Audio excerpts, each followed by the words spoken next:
Est-ce que tu peux revenir sur un des outils que tu utilises quotidiennement, qui est le triangle de Karpman, donc aussi appelé Mhm. le triangle dramatique. Est-ce que tu peux nous apporter des précisions sur les personnalités? Alors, à ta première question, qu'est-ce que c'est que le triangle dramatique, le triangle de Karpman? Alors, le docteur Stephen Karpman, dans les années 60, explore en particulier une chose qui est comment font les grands joueurs de basket et de football américain. Il est féru de sport. Comment font-ils? Y a-t-il des protocoles et des systèmes pour feinter? Alors, la feinte au sport, c'est de faire un geste sportif qui induit l'adversaire en erreur pour pouvoir le contourner ou marquer. Et son travail est un travail de simplification parce que dans les années 50-60, il y a eu énormément de recherches, particulièrement pendant la guerre froide, sur l'art de la manipulation. Comment faire pour leurrer, feinter l'ennemi, voire l'ami. Donc, on a vu suffisamment de films d'espionnage, de contre-espionnage avec des agents doubles et des agents triples pour connaître. Aujourd'hui, on a été abreuvé par les techniques de manipulation. Il y a même d'excellents films sur les arnaques faites pour arriver à voler des beaux bijoux. Bref, le cinéma et la littérature sont truffés des résultats de ces recherches, parce que ce sont des recherches que les Russes, les Allemands, les Américains, les Chinois ont menées dans des laboratoires pas vraiment secrets. Bref, on va oublier la manipulation guerrière et politique, on va revenir sur celle du quotidien. Stephen Karpman, Dr Karpman, a observé les gestes simples. Et lui, ce qu'il voulait, c'était donner une grille de lecture qui soit la plus simple possible. Parce que quand on a cherché à nommer tous ces gestes manipulatoires, qu'on a appelés des jeux psychologiques, il y a en l'occurrence un livre du docteur Eric Berne qui s'appelle Des jeux et des hommes, qui identifie plus de 100 jeux. Ils ont chacun des noms. Alors des noms rigolos, avec battez-vous, pote-moi les fesses, je te tiens salaud. Il y a plein de jeux. Ils ont chacun un nom. Il y en a plus de 100. Très compliqué parce que je ne vais quand même pas prendre une liste de 100. Et donc Karpman a réduit à sa plus simple expression l'observation des jeux. Et voilà ce qu'il dit. Il dit il n'y a que 3 manières d'embarquer quelqu'un, comme on l'a vu tout à l'heure, Sabrina, pour l'hameçonner. Alors, ce geste, c'est l'hameçon. En fait, je pêche avec un hameçon, qui est un truc que j'utilise pour que l'autre perde sa capacité à penser clairement. Rewind, je recommence. Je veux manipuler Sabrina. Donc, je vais l'observer, puis je vais repérer, par exemple, qu'elle est très sensible à un sujet qui est la religion. Donc, qu'est-ce que je fais? Je vais parler de religion. C'est bête comme chou. Et puis, à un moment donné, je vais glisser une phrase qui est un peu provocante. Donc, j'ai jeté un hameçon. Est-ce qu'elle va mordre? Si Sabrina mord, elle va faire, à ce moment-là, une de 3 choses. Pas une de 100 choses, une de 3 choses. Elle va adopter un rôle dans ce qu'on appelle le triangle dramatique. Et elle va ou m'attaquer, me persécuter. Oui, alors c'est des gens comme toi qui, avec des arguments comme celui-ci, ont ruiné l'histoire du monde. Et là, je peux lui dire, mais enfin, Sabrina, quelle mouche t'a piqué? Et donc, en restant très, très calme, maintenant, je vais pouvoir jouer avec les nerfs de Sabrina, qui vient de perdre ses nerfs. La deuxième chose qu'elle peut faire, c'est jouer le rôle de sauveur, qui est, oui, mais enfin, tu dis ça parce que tu as plutôt vécu dans une famille privilégiée. Donc, évidemment, les gens comme toi ne perçoivent pas forcément ce qui est le plus important pour l'être humain. Et là, en me regardant avec un petit air un peu condescendant, mais descendant, tu vois, mais condescendant aussi, je me sens très mal parce que pourquoi vient-elle me caresser tout en me disant quelque chose qui n'a pas l'air très gentil? C'est le rôle de sauveur. Ou alors elle peut faire la victime. Ah bah oui, mais moi tu comprends, je peux pas avoir ce genre de conversation avec toi parce que forcément, hein, t'es un tel expert qu'on peut pas. Moi, je peux pas discuter. Évidemment, elle est en train de se moquer de moi. Elle est en train de me dire je vais pas discuter avec toi. Mais elle joue un rôle qui est le rôle de la pauvre victime qui me dit qu'en effet, bah, elle peut pas. Je voudrais bien, disait la bonne du curé, mais je peux point. Ça, c'est un rôle que je vais adopter. Et ce que Karpman a observé, c'est qu'en faisant ça, Sabrina, ou en adoptant le rôle du persécuteur, oui, t'es un imbécile, ou le rôle de sauveur, oui, tu dis ça parce que bon, en même temps, bon, bah, c'est pas ta faute, hein. Ou victime, ah, bah, tu sais, moi, je suis qu'une pauvre Sabrina, moi, je vais devenir fou, parce que je comprends pas qu'elle ne rentre pas avec moi dans la conversation, et c'est fini. Maintenant, on va pouvoir commencer à jouer. Et pour se sortir de ce truc-là, je vous rappelle qu'on a accroché à un hameçon. Allez enlever un hameçon. Pour les pêcheurs, vous savez ce qu'il en coûte quand on veut enlever l'hameçon de la bouche du poisson. C'est rare qu'il n'y ait pas des dégâts. Donc, le principe de Karpman est de dire, faites simple, il y a 3 manières d'entrer dans les jeux ou 3 manières de vous inviter à rentrer dans les jeux. Après, bien sûr, ça se complexifie. Apprenez à repérer le rôle de la victime, le rôle du persécuteur et le rôle du sauveur quand c'est vous qui le jouez ou quand c'est l'autre qui le joue. Et à ce moment-là, une fois que vous avez cette conscience de soi, tu te souviens, c'était le premier conseil que je donnais tout à l'heure, ce sera plus facile d'éviter de se laisser embarquer. J'ai appris, par exemple, que quand les gens jouent avec moi un rôle de persécuteur, je ne mords pas à l'hameçon. En fait, je ne suis pas impressionné par les gens hostiles, agressifs. D'autres diront, moi, je perds mes moyens quand les gens sont agressifs ou hostiles. Pas moi. En revanche, quand quelqu'un me fait le rôle de sauveur, je deviens fou. Parce que dès que quelqu'un le fait, ma première pensée, c'est quoi? Pourquoi quoi? Donc, je deviens idiot. Je vous le refais, hein, voici la tête de l'idiot. Qu'est-ce qu'il me veut? Quoi? Qu'est-ce que quoi? Voilà. Donc là, j'ai plus de pensée, je ne peux pas réfléchir. Je retourne dans mon adolescence. Et donc, l'autre a gagné le jeu. En me sauvant, ou en jouant le rôle de sauveur, la personne a activé un comportement qui, moi, me fait sortir de mes gonds, et je n'arrive plus à réfléchir, et je ne peux pas répondre. Quand quelqu'un joue victime, moi, c'est 50-50. J'ai repéré qu'aujourd'hui, comme c'est mon travail, d'éviter de me laisser embarquer dans des rôles par les gens qui jouent les rôles de victimes pour plutôt leur apporter du soutien, mais pas du sauvetage, je commence à mieux maîtriser ma réaction au rôle de victime. Ben ça, chacun devrait le faire pour soi. Donc, Karpman a identifié ces 3 rôles. Alors, pourquoi on l'appelle le triangle? Parce qu'il les a positionnés dans un triangle, avec le persécuteur, le sauveur et la victime en bas, pour rappeler plusieurs choses. La première chose, c'est qu'il n'y a pas un rôle qui serait plus grave qu'un autre, donc ce triangle est équilatéral.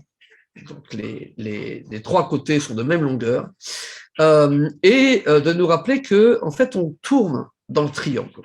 On tourne dans les rôles et chacun peut adopter un rôle, un autre, selon son interlocuteur, puisque ce que nous cherchons, c'est avoir un impact sur l'interlocuteur. Pourquoi dramatique? Alors, dramatique est un malentendu. En anglais, drama veut dire théâtre. Et donc, pour Stephen Karpman, à l'origine, le jeu de mots était intéressant. Il disait, nous jouons des rôles, nous jouons des jeux. Donc, on est sur tout un vocabulaire qui est le vocabulaire de l'acteur et du théâtre. Et c'était intéressant pour lui de dire que quand nous jouons des jeux de persécuteurs, sauveurs ou victimes, nous invitons plutôt l'autre à vivre des drames. Mais le jeu de mots était intéressant et il marche beaucoup mieux en anglais qu'en français. Tu sais qu'en France, quand on parle de triangle dramatique, les gens ne voient que la partie négative. Mais nous, quand nous enseignons le modèle de Karpman, nous découvrons qu'il y a 3 rôles négatifs, persécuteur, sauveur et victime, et les 3 pendants positifs de ces 3 rôles qui permettent de travailler à sortir du triangle ou à éviter d'y rentrer. Donc voilà toute la matrice de Karpman et de son triangle. On est bien d'accord que pour éviter de rencontrer ce genre de difficultés, le mieux, ce serait de ne pas y rentrer dans ce triangle dramatique. Oui, par exemple, quand tu me dis, on est bien d'accord que sais-tu que tu viens de procéder à une manipulation du quotidien en joueuse occasionnelle. Rewind. Si quelqu'un me dit, on est bien d'accord, Jérôme, que ceci. Quel est le choix qui m'est laissé, si ce n'est que de prendre le risque de dire, ben non, on n'est pas d'accord. Et puis d'abord, qui est-on? Et puis alors être d'accord, déjà c'est pas mal, mais alors être bien d'accord, apparemment c'est mieux. Cette phrase, elle est truffée de petits pièges. Est-ce que je peux reformuler ta question, Sabrina? Oui. Quel est le meilleur moyen pour éviter d'entrer dans une maison? C'est d'en avoir repéré la porte. Et du coup, de ne pas rentrer. C'est exactement ça, Sabrina. Nous sommes parfaitement d'accord. Rewind. Ce que j'ai fait est invisible. Ce que tu as fait était invisible. Nous allons apprendre, nous, dans nos coachings, dans nos stages, à entendre les phrases piégées. Voilà, je me suis fait un plaisir, j'en ai relevé une qui était vraiment un piège absolument bénin. Cependant, que se serait-il passé si moi, j'étais très sensible à l'idée que il faut que je sois d'accord avec Sabrina, que j'aime beaucoup Sabrina. Et que la formule que tu m'envoies, je ne suis pas d'accord. Imaginons que tu sois ma patronne et que tu me dises, on est bien d'accord, Jérôme, que cette année, il va être difficile pour moi de vous donner une augmentation. Là, tout d'un coup, on n'est pas du tout sur le même genre de registre. Mais la formule grammaticale, on est bien d'accord que, à nous, dans nos stages, dans nos séminaires, dans tes stages, tes clients, mes clients, vont apprendre à repérer les phrases qui sont à risque dans des situations à risque, avec des personnes à risque. C'était évidemment pas le cas quand tu m'as posé la question. Et tu entends, est-ce que tu entends la phrase suivante? On est bien d'accord, chers collaborateurs, que cette année, il ne peut pas être question que je vous augmente. Cette phrase, elle est terrible, parce que l'autre en face, il est obligé d'être bien d'accord pour quelque chose sur lequel il n'a pas envie d'être d'accord. Donc, qui c'est qui va souffrir sur les deux? C'est celui qui aura répondu à « on est bien d'accord » par « bah oui, évidemment, je comprends ».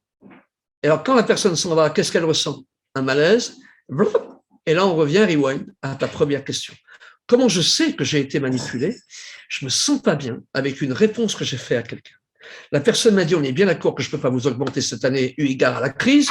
Et j'ai répondu « mais comment est-ce que je me suis autorisé à répondre? Bah oui, évidemment, bien sûr. » Pourquoi j'ai répondu ça? Quelle espèce d'instinct absurde me fait répondre ça, plutôt que est-ce que vous m'autorisez à reformuler votre question? Qui est une formule toute simple. Hein. Là, la personne en face qui a essayé de me piéger est à son tour dans une situation un peu délicate qui est est-ce qu'on peut vraiment répondre non? Ah, est-ce que vous m'autorisez à reformuler votre question? Non. Ça demande un certain courage. Je vais te donner, ça pourrait être une forme de conclusion. Il y a 3 obstacles majeurs pour nous, pour travailler à notre capacité à repousser les risques de la manipulation. Et ces 3 obstacles sont l'envie, le courage et les mots. Si vous prenez dans votre tête, chers auditeurs, tu prends Sabrina dans ta tête, une situation que tu es en train de vivre avec quelqu'un et qui est pas encore, dans laquelle il y a des bisbilles, il y a des trucs qui vont pas. La question que je vais me poser est la suivante. Est-ce que j'ai envie que ça aille mieux? Parce que alors, autant vous dire que c'est quelqu'un qui n'a pas vraiment envie que ça aille mieux. Cette personne, elle pourra apprendre tous les trucs, elle les utilisera pas. Et donc, qu'est-ce qu'elle fera?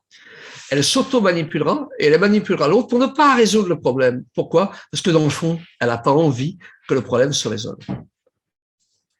On a tous fait l'expérience dans notre vie d'un ami ou d'une amie qu'on n'a plus envie de voir.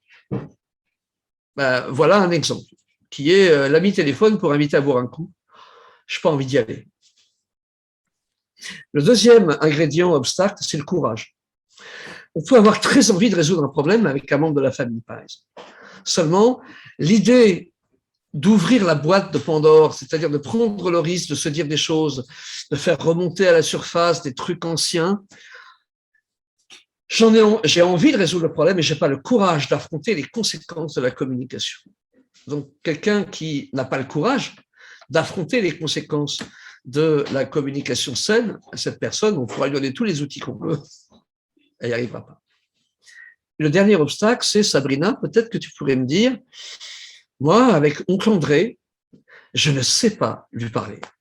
Je dis, quoi que je dise, oncle André, il s'énerve, et je ne sais pas trouver les mots pour connecter avec lui. Alors, on s'est rencontrés, toi et moi, sur un modèle qui s'appelle Process Communication, dans lequel on apprend cet art-là, qui est quel est le langage à utiliser avec les différents types de personnalités qu'on rencontre. Certaines personnes ont envie, elles ont le courage d'avoir une communication saine, mais elles n'ont pas les mots. Donc, mine de rien, ce que nous faisons dans nos stages et dans nos coachings, on parle des mots. On revient sur tous les pièges qu'on entend dans le langage. Pour ça, tout à l'heure, je me suis fait un petit plaisir en relevant une phrase piégée.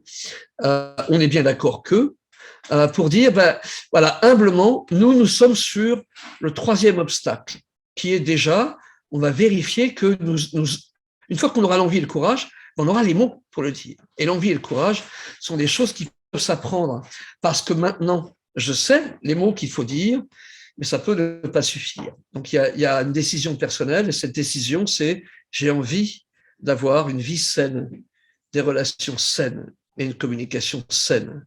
Ça c'est plutôt spirituel, c'est éthique. Ça s'apprend pas en stage. Voilà. Merci vraiment pour ton intervention. Merci. Merci Jérôme.